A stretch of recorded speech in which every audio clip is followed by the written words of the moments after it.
Let me tell you, if you ever want to see what raw chaos looks like in suburbia, picture this 37 people standing on my front lawn, all holding paper plates and plastic forks, like they were lining up for a free cruise buffet. There was even one guy with his own Tupperware, as if he'd gotten a personal invite to a wedding reception. I remember a little kid staring at me, licking his lips like he was about to meet Santa. And at the front of this hungry stampede there she was Karen, with those oversized sunglasses, a fake pearl necklace, and her trusty clipboard like she'd just been put in charge of the presidential inauguration. Not a single one of these people was invited. I was still in slippers, mouth open, ready to say something when someone in the back hollered, "Barbecue time, baby!" And suddenly everyone's clapping like it's the 4th of July. That's when it hit me. My biggest mistake wasn't leaving the side gate unlocked or even moving into this HOA-ruled neighborhood. It was letting Karen think she could hijack my backyard, turn my downtime into her own community feast, all while making it look like I was the one rolling out the red carpet. What she didn't know was I had a plan hot enough to roast her entitlement right down to the grassroots. Let me back up a sec. This all started just 2 days before, when I thought I'd reward myself after a brutal workweek, simple backyard barbecue for me and 5 close friends, nothing fancy. I cleaned the grill, set up a few picnic benches, got a couple racks of ribs, and some wings, just the kind of cookout that lets you breathe and not think about emails for a day. Cooking's always been my therapy, not some show-off thing. But as I was seasoning the chicken, in strolls Karen. Didn't knock, didn't text, just waltzed through my side gate in heels so sharp you'd think she was going to war. She's looking around, making little mental notes, and says, "Oh, this is perfect," like she's a wedding planner giving her final approval. So I ask her probably too politely what's perfect. She waves her phone on my setup and goes, "You're doing the HOA summer welcome buffet, right?" She's typing as she talks. And I'm just, "What buffet?" She gives me that look if you've ever been guilt-tripped into jury duty. You know the one. She says she sent out an announcement that morning, and apparently the whole community is now coming over for barbecue and brews in the BBS. I just stand there with my spice bottle, thinking this woman's running a whole operation out of my backyard, and I didn't even make the guest list. When I tell her no way did I agree to any of this, she just shrugs, saying, "You're always grilling anyway. It's a good way to give back community spirit, you know?" She'd already promised pulled pork in her message, "Just make extra wings," she says. And before I can say another word, she walks off, leaving me there like a chef who just got fired from his own kitchen. That night, my phone wouldn't stop buzzing 25 messages in 2 minutes, all from folks I barely knew, asking when the buffet started, what dishes to bring, or if their pets were welcome. My 5 friends, the only people I actually wanted, were sending memes of sardine-packed lawns and screenshots of Karen's flyers me name, free barbecue, wings, the works. Even the background photo was in my yard. Next morning, things get weirder. Some neighbor I've maybe nodded to once shows up with a box of napkins, saying she can't wait for the buffet. She winks, tells me Karen says I'm making my famous sweet chili wings, the one she's been dying to try. That's when inspiration struck, not just metaphorical inspiration, but a real spark when I saw the ghost peppers and Carolina Reapers in my spice cabinet. If Karen wanted a show, I'd give her a 5-alarm circus. I called up my old buddy Raj, who runs a pepper farm. The second he heard HOA barbecue, he just laughed and said, "Say no more." He overnighted his hottest batch and a bottle of his infamous Lucifer's Tears sauce. I set up all my dusty GoPros, checked every camera on leaf Karen wanted to make a spectacle. I'd give her one worthy of pay-per-view. I made signs "Safe Wings" in one tray, "Inferno Wings" in the other, with big warnings and a basket of waivers for anyone bold or dumb enough to ignore the red flags. And just in case, I hid a cooler with the real food for my original friends. No way they were going down with this ship. By 10:30 the next morning, the circus rolled in. First, a couple I'd never seen, dressed like they were headed to Coachella, carrying folding chairs. Karen said you'd appreciate help, they beamed.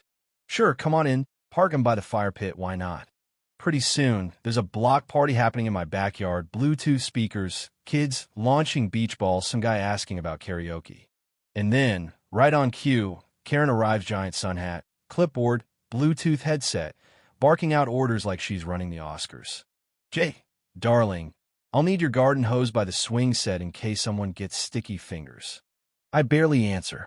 The smell of ghost pepper was already heavy, and the first victims were about to fall. People rushed the buffet like it was Black Friday. Nobody took the warning sign seriously. Karen's first in line, grabs 3 wings, says, "Oh, please, I eat Thai twice a week."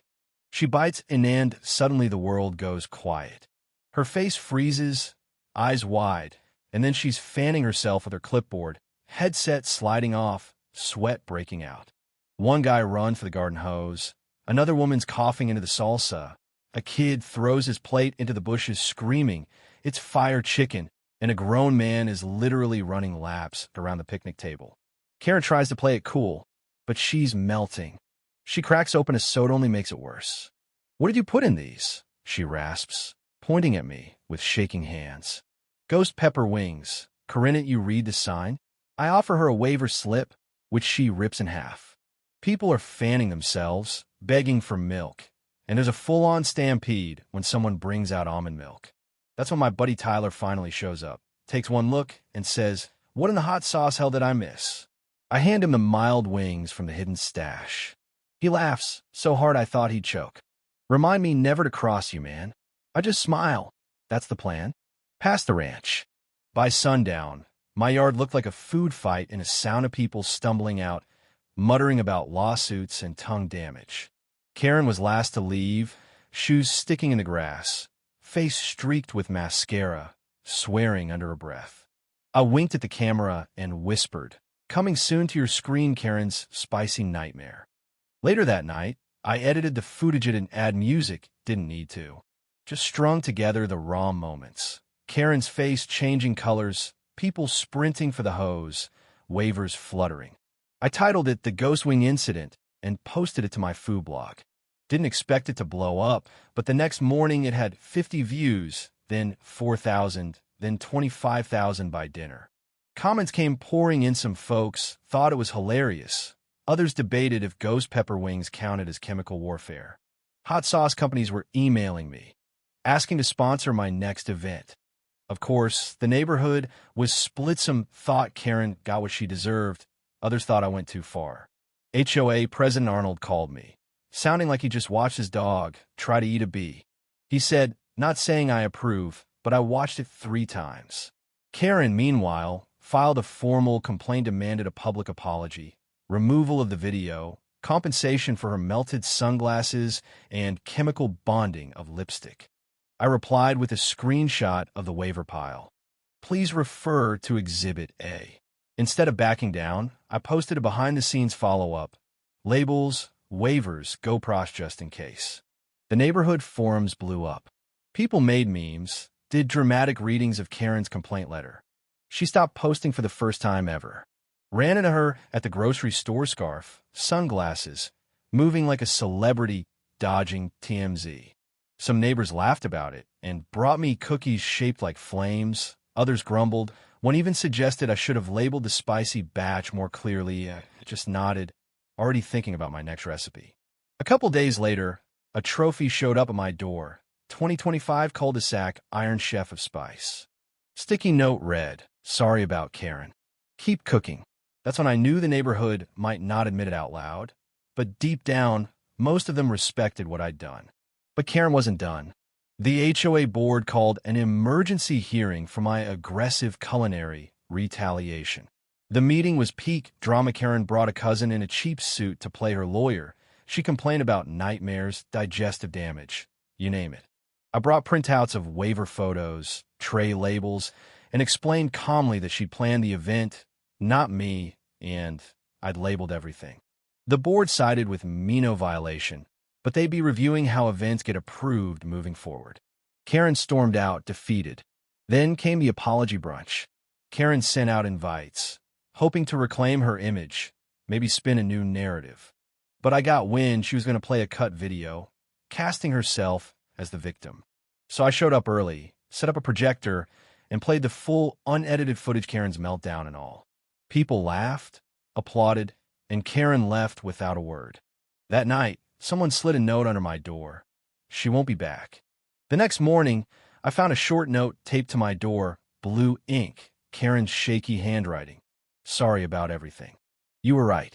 I didn't know if it was real, but I left it at that. She disappeared from the neighborhood, seen no more patrols, flyers, or complaints. Life went back to normal. The barbecue blog traffic spiked. I even got invited to do a radio segment about food safety and neighborhood drama. Then, the wildest thing happened. The HOA invited me to headline their annual community cook-off, this time as guest of honor. They wanted me, the spicy villain, to be the face of the event. I agreed on one condition, that I cook what I want, how I want. This time, no pranks, just good food, clearly labeled, mild to medium heat, something to bring people together, not burn them apart.